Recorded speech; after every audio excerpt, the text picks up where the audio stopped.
Bayonne recevait Brive, un autre concurrent direct, l'Aviron, qui poursuit sa course contre la relégation, à peine ressorti de la zone rouge.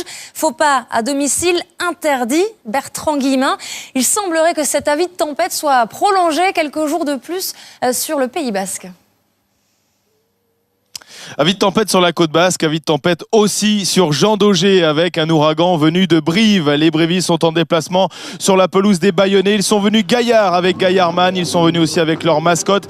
Les deux équipes se livrent habituellement des duels très serrés, des duels où on se parle beaucoup. Illustration parfaite encore avec Arnaud Mella et David Romieux qui s'étaient beaucoup parlé lors du match aller remporté par les Brévis 17-10. Ils se sont encore beaucoup parlé. Entame de match à l'avantage des Bayonnais avec la première envolée de Djoro Kosoko. On joue depuis 10 minutes et le marchand de sable passe déjà pour Maëly, le 3/4 centre bréviste. La rencontre est terminée, il est KO. C'est l'une des rares éclaircies dans cette entame de match, assez fermée, assez cadenassée. Il faut s'en remettre encore une fois à Djoro Kosoko pour essayer de trouver la faille. Repositionné au centre, premier petit par-dessus, récupération de Djoro Kosoko, deuxième petit par-dessus, il va marquer Djoro Kosoko. Non, il est devancé dans l'embut par Jean-Baptiste Péjouane qui va ensuite alerter Mafi. Les brévistes vont s'en sortir, une action qui ne donnera finalement rien.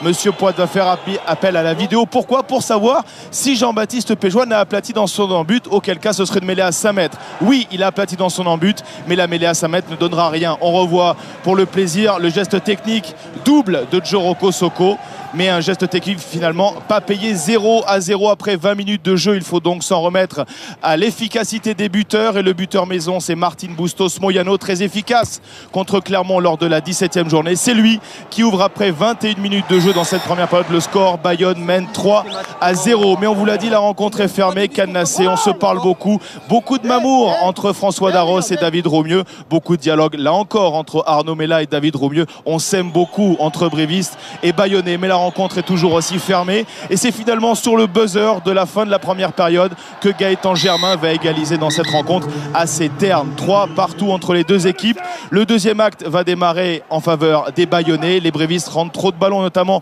en conquête, en touche. Ils ont perdu énormément de ballons, du coup des espaces ensuite pour Marvin O'Connor, mais le geste juste finalement n'est pas au rendez-vous. Toujours 3 partout, des occasions, de l'envie du côté de Bayonne qui a énormément de munitions, mais pas de conclusion de Chisol, mais trop court.